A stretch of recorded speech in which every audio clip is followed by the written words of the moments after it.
And we're live. Hey guys, welcome. I'm Alexandra, founder of Life with Herpes. I'm excited to be here with you. Happy Thursday. It's almost TGIF. I don't know if anyone's excited for it to be Friday. I am. I can't wait. So anyways, if you are just joining, if you're new to this community, if you're new to everything here, I created this platform in 2017. I opened up publicly about living with herpes, and I decided that it was really important to support people living with herpes. I know when I was diagnosed with genital herpes in 2011, I was alone, I was scared, I was lost, I was hurt, I felt betrayed, I cried every single day. I was in what was called the Eeyore phase, and so this was something that I felt needed support. I needed to support people with this. So I don't know why I just messed up my hair. Anyways, so this is your opportunity to ask your questions. This is your opportunity to support other people. Ask your questions in this group right here on this live. How can I answer or support you on your herpes journey? A lot of questions we've been receiving recently in the last couple of days when I've been doing lives are, what do I do when I'm first diagnosed with herpes? So that's a really, really big thing. What do I do when I'm first diagnosed? How do I get over this pain? How do I get over this shock? Well, there's a lot of questions that go through our head. A lot of them are, where did it come from? How did I get this? Why me? And that's a whole other subject. I will get into that. But specifically, what do I do when I'm first diagnosed with herpes? Well, first of all, I know you're in a lot of physical pain, not to mention the emotional pain. Sometimes they don't coincide. Sometimes you're just like in the physical pain and then kind of like the fog breaks through and then you're out of that. You're out of the physical pain and you're like, oh my gosh, now I'm in so much emotional pain. So to start off with the physical pain, I recommend I'm not a doctor, so I can't recommend or prescribe, but if you were prescribed the antiviral, that's going to be a really good thing to help with the recovery of the antiviral. So if you and your doctor discuss this and you guys want to do this, absolutely take that. It will help speed up the recovery of the outbreak. Typically, if it is your first outbreak, you're going to be in a shit ton of pain. I remember when I was first diagnosed, I couldn't sit, I couldn't stand, I couldn't wear jeans, I had to only wear dresses. Everything just felt inflamed and enlarged. I was just in so much pain. It absolutely hurts. It absolutely hurts. It's like the most painful thing ever. So if you do have a bathtub, Epsom salts are really helpful. If you have Epsom salts, you can definitely jump in a salt bath. That'll help with the wound repair. That'll help you with the physical pain as well. And it also calms your nervous system. It can help calm you down. It also can help you sleep. It can definitely relax you. So that's going to be an important thing, especially if you haven't been sleeping. So I'd recommend that. Anything that is, if you want to do anything natural, like essential oils, that can also help with pain, like tea tree oil or lavender, citrus oils. Those can also help with wound healing with, some of them are antiviral, antibacterial, antimicrobial. We have in our Secret Society Wellness, the Everyday Wellness Oil, and this is going to be really helpful. I use this. I personally like it. You can use it all over your body. Or you can use it directly on your outbreaks. So this is what I think is really great. Let me see. I have a lot of questions. Sorry for your pain. It was a painful one, but it's okay. Like, no big deal now. And thank you for all the hearts, guys. I see them coming up, so thank you. You haven't had outbreaks in almost 3 years. Now I'm having them back to back, it seems. So, Crystal, a couple of things I would invite you to look at or ask yourself. Has your lifestyle changed? Are you under new stress? Has there been like a shift in your life? Like, has there been a hormonal shift? Or have you started taking any new prescription drugs or things of that matter? Another thing that can be a big deal is just our everyday balance with vitamin D, with water, getting enough water in our system. Are you taking supplements like zinc, vitamin D, and your multivitamins? So things like that I would say probably look at. I know for myself personally, I get outbreaks when my thyroid's off. So I have hypothyroid. So there's times that like it fluctuates and I'll start getting outbreaks. So a couple of things for you to look at. Hey, just got here. What are we talking about? We're talking about living with herpes. So 80% of the population actually has herpes. The majority of the population is asymptomatic or unaware that they have it. Yep, I make bath products because it's my safe place. That's awesome. How do you know if you have it? So that's a really good question. I was just saying that most people don't know they have it. And specifically, 90% of the people living with genital herpes will never be diagnosed. I just posted, I think, 2 videos on this. 90% of the population will never know they have herpes, genital herpes. And it's because most people are asymptomatic. The other big reason is we're not being tested for it. The medical community doesn't include herpes in the regular STI, STD panel. So you'll have so many people that go in, and even if they are trying to be responsible and get tested, which most of us are not, but let's say we go in to go get tested, it's not included. So we think it's included, but it's not. See ya 18 years. I don't know. You're late. I don't know. See you later. See you later. See you later. Oh, that's cute. See you later. I couldn't see what that was saying. So that's why so many people don't really have it. I'd recommend if you think you have it or are concerned that you have it or want to know if you have it, go get a blood test done. They can look for the antibodies. It's the IgG antibodies. Swimming or jacuzzi, what do I prefer? Right now I'm into swimming because I have a 2-year-old. So I enjoy swimming, but I'm typically like a jacuzzier. Can someone with HSV2 get a Brazilian wax? Absolutely. People get them all the time. Women get them all the time. I used to get them. You can wax, you can shave, you can laser, you can do all that. Probably should let your, I don't know, esthetician? I don't know who waxes you. Whoever waxes you, I'd probably let them know that you have HSV2 or genital herpes. But yeah, you can absolutely get it done. That's a question I haven't had in a while. Do you tell your partners prior to doing it? Absolutely. I'm a big proponent on disclosing. I personally believe that the truth always comes out, and you just don't know what your relationship is going, where it's going to go, or how it's going to get there. So if you think it's just going to be a casual one-night thing and you end up marrying the person, then you're stuck with like, I never told you, and when do I tell you? Obviously, you have a long way to go from one night stand to marriage. But what point in the relationship do you disclose? So I definitely think that we should disclose prior to hooking up. And that way it gives the other person an opportunity to make his or her own decision. If they reject you for it, then we understand that they just were into us for one reason.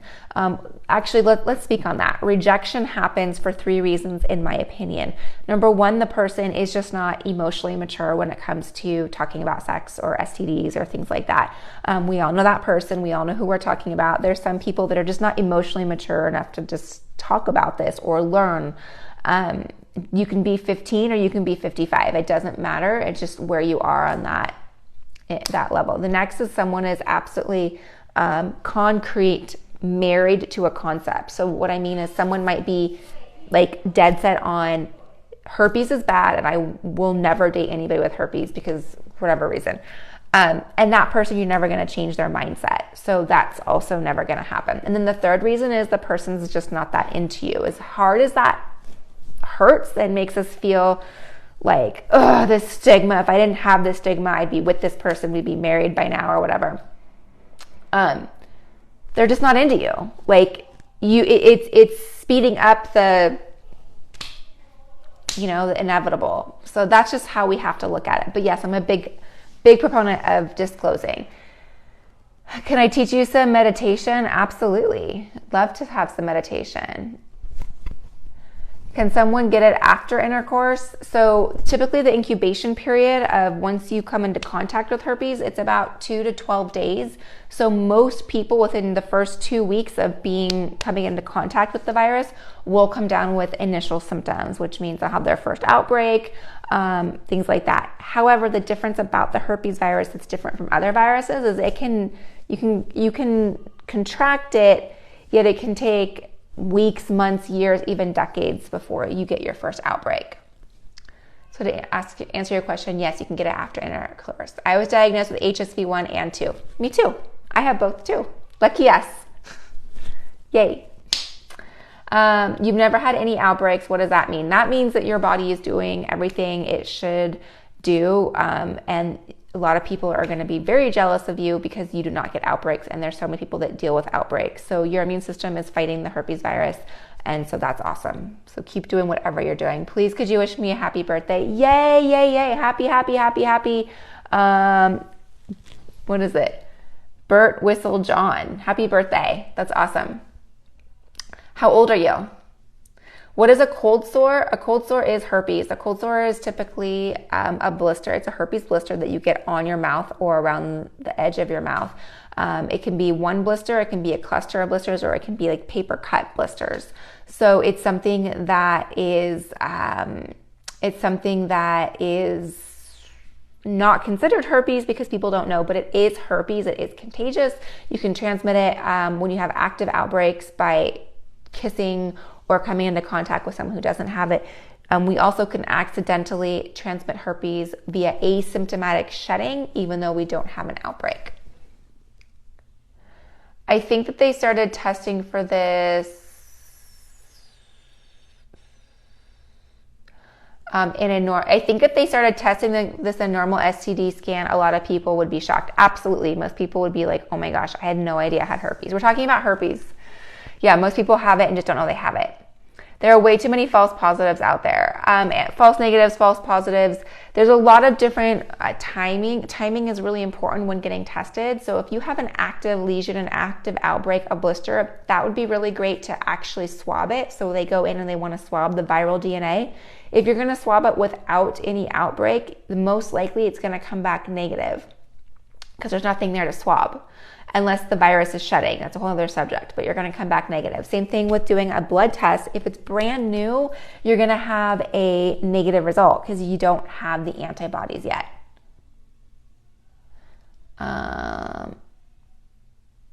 Slowly count down from 10, please. That's okay. But on that note, if anybody is watching this now and listening and learning and you're like, oh my gosh, I know somebody that is going through this or was just diagnosed, please share this information with them. That is why I'm here. This is why I am talking about herpes, is to educate, support. When I was first diagnosed, I was all alone and cried for 2 years straight. So I don't want anybody to have that. Hi, I've been recently watching you and heard you talk about Lysine often. Is that only in pill form? No. I'm trying to think. There's other ways to get Lysine, but it tastes really bad. Like it's a very soapy taste, so I wouldn't recommend like putting it in a smoothie or something. You'll probably want to take it in the tablet pill form.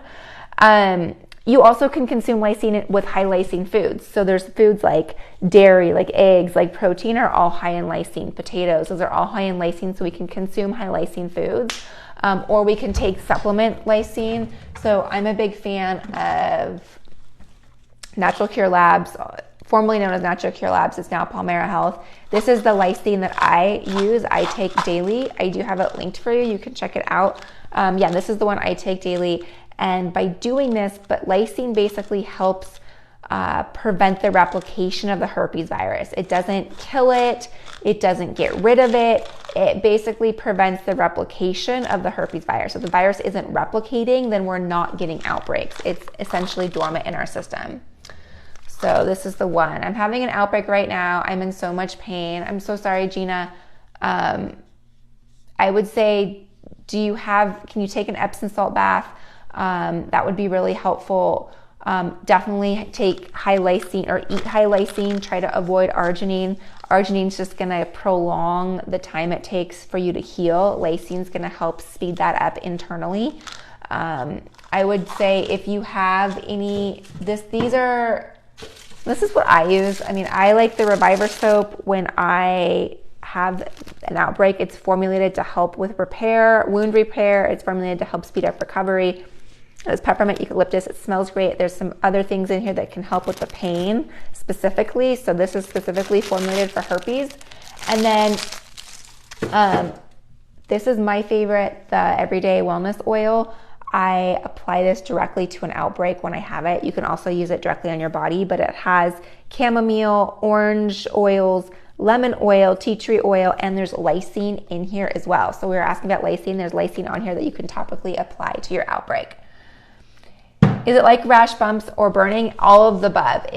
I wouldn't say it's like a rash that crawls up your arm or something. It's a rash that is, it can be a blister, a cluster of blisters, or a paper cut. I'm so sorry, Gina. You've had HSV2 for 2 years now, and your content helped me first get comfortable with your diagnosis. I'm so glad. I'm not obviously glad you have herpes, but I'm really glad that this has helped you with the recovery. I call it the Eeyore phase when we're first diagnosed. We are in the Eeyore phase, which is, as we know, Eeyore, he has a rain cloud over him 24/7, and his life is just like gray. So, sorry, I just had, anyways, that is something that is, we don't want you to be in the Eeyore phase. I want you to get out of the Eeyore phase and get back to your beautiful life and even become more confident than you were before. My best friend didn't tell her long-term boyfriend. I was so disappointed with her. That happens a lot. You have no idea how often it happens. And then people actually get married, and then they're like, now how do I tell you? So people do that all the time. Also, it's against the law not to tell. In some states, you have to tell. In some states, you always should tell. You should always disclose you have herpes, but some states don't prosecute you for it. You should do a YouTube. I do have a YouTube. It's called Life with Herpes. I've been doing it since 2017. I have tons of content on there. I have hundreds of videos on there. So I do have YouTube. Thank you for the follows, you guys. I appreciate it. They may reject you because they care about their health and don't want to compromise their own. Absolutely. People may understand like, hey, this is not something I'm willing to take on, and that's fine. That's totally fine. My first outbreak was the worst. Mine too. I haven't had an outbreak quite like that, so that is good to know going forward. Thank you. Thank you for saying I'm beautiful. I appreciate that. Bump is the only symptom I have. I found out I have HSV1. I found out that he has HSV1. Could I have it? You most possibly could. I would definitely go get checked or have that next bump swabbed. You got diagnosed earlier this year. Been with my husband 13 years. I have it. He does it and never had an outbreak. Has your husband been tested? That's another thing. Just because you don't get outbreaks doesn't mean you don't have it. You should get tested. If he wants to know, if you want to know, so you're a perfect example of somebody that either got it from your spouse that is asymptomatic and doesn't know he has it, or you got it previous. So you got it prior and it's just now popping up. So my current outfit, it's this really cute t-shirt. Thank you for asking about my outfit, and my favorite shorts, and my new earrings that I got because they remind me of my son because he's a Valentine's Day baby, so I have to get some ruby earrings. Okay. What's an outbreak like? It can last for about a week, typical outbreaks are about 5 to 7 days. Sometimes you can speed up the recovery by adding lysine into your diet, or by using any type of topical, or by taking topical products like the ones I showed you, to help speed up the outbreak, or if you take the antiviral, that can also help speed up the outbreak. Sorry, I read another question and got distracted. So it typically starts off with a tingle or an itch, or like a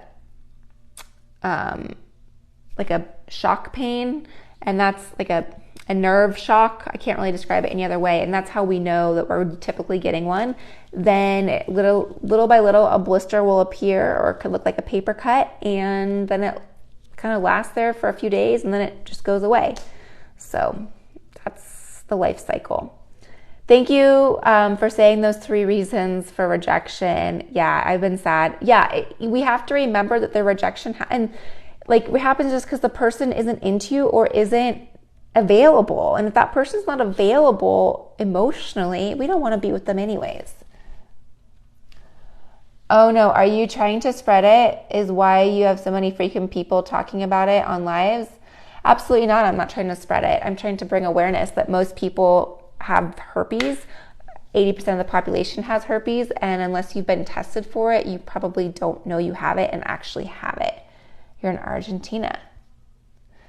Doubt it. Just want us to stress. No, I don't want you guys to stress. I want us to be aware so that we can be responsible adults. We can be responsible sexually active adults so that we can prevent potentially transmission, whether we have it or don't have it. We can know what to ask, what to do to prevent ourselves from getting it.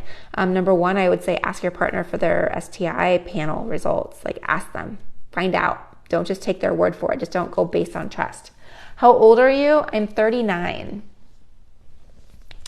How should you expect my second outbreak to be? It should be less, and it won't be as traumatic. It'll be painful. Like, they get less and less each time. Can you spread it without ever getting an outbreak? You can. You can spread it without getting an outbreak. Oh, I have so many questions.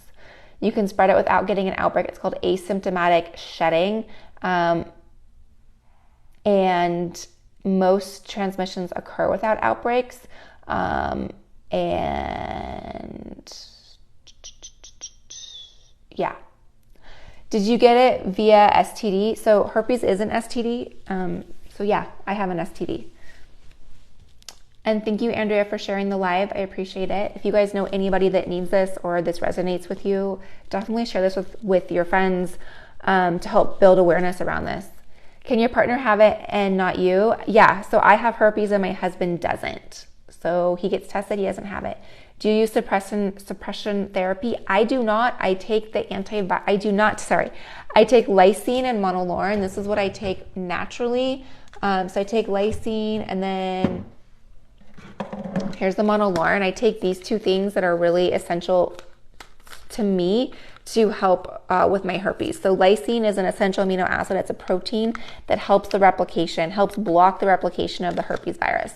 And this is going to be really important when we get outbreaks as well. And then monolaurin is lauric acid, and it's very essential to our overall immune system. It specifically targets enveloped viruses.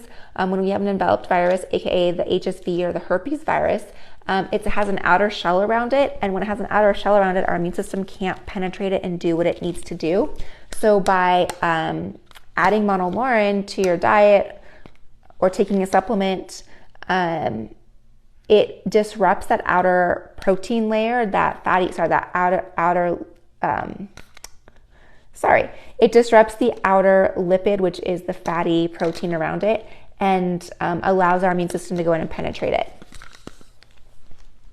Found out that I had both, and I was 5 months pregnant at the time. My boyfriend also had it as well.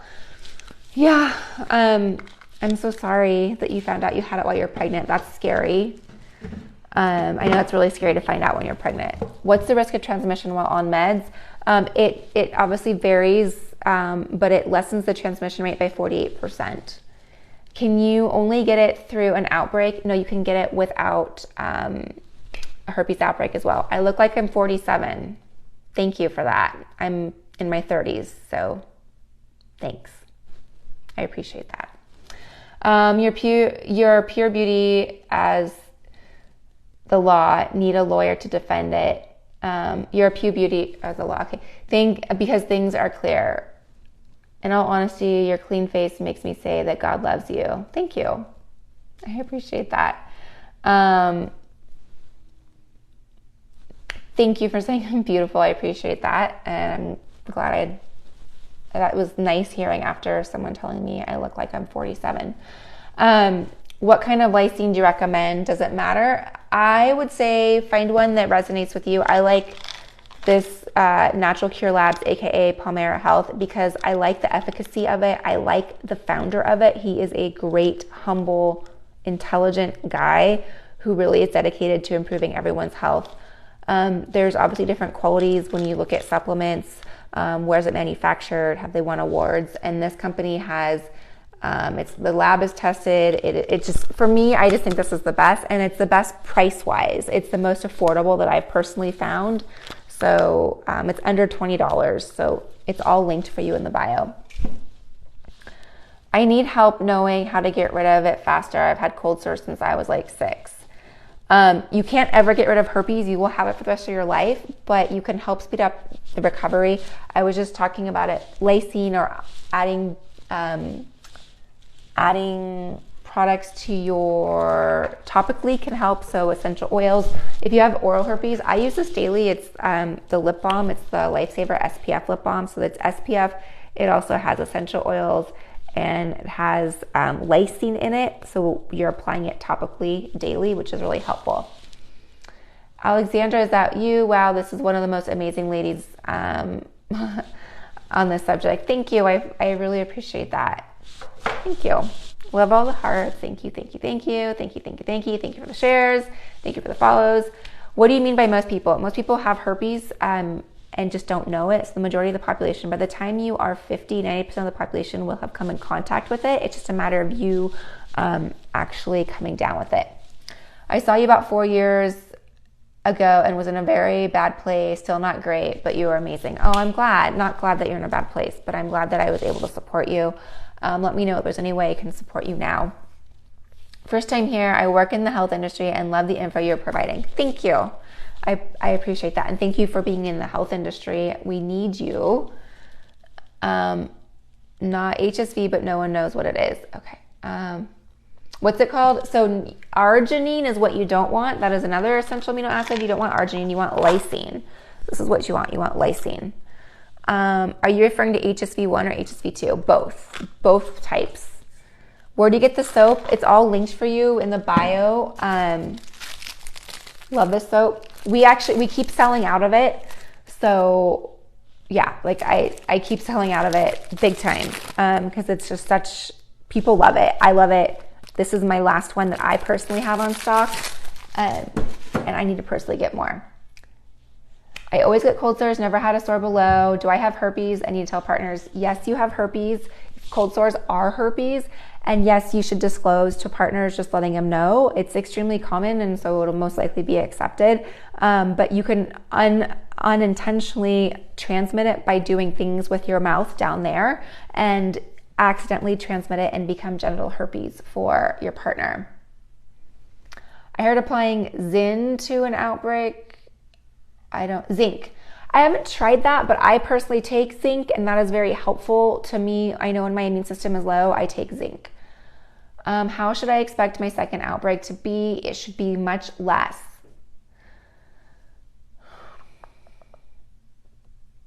What if someone gets it and is just fine mentally, like not visibly sad? Then that's great. Then they're understanding exactly what herpes is and what it's not. So all of your Western blot and tests were negative between this. Am I still with the person that gave me herpes? No, I'm not with the person that gave me herpes. We broke up about 11 years ago, 12, I don't know, 10 years ago. I don't know, however long ago we broke up. But no, I'm not with that person. You're beautiful. Thank you. Could it be that your partner has it and you don't have it? Yes. Can it spread to your lips? Yes, you can get herpes on your mouth. All right, guys, I have to go. I haven't heard the catch-up one. How do I feel about the guy that I got herpes from? We're no longer friends. I feel like he didn't know he had it. And so I made that choice to have sex with him, and he didn't know. So if you don't know, you don't know. You know? The name of the chapstick is the SPF Lifesaver Lip Balm. I have it linked for you if you want to check it out. All right, guys, I will see you soon. Thank you for joining me. I appreciate you being you and joining me. And I will see you all soon in the next video. Bye, guys.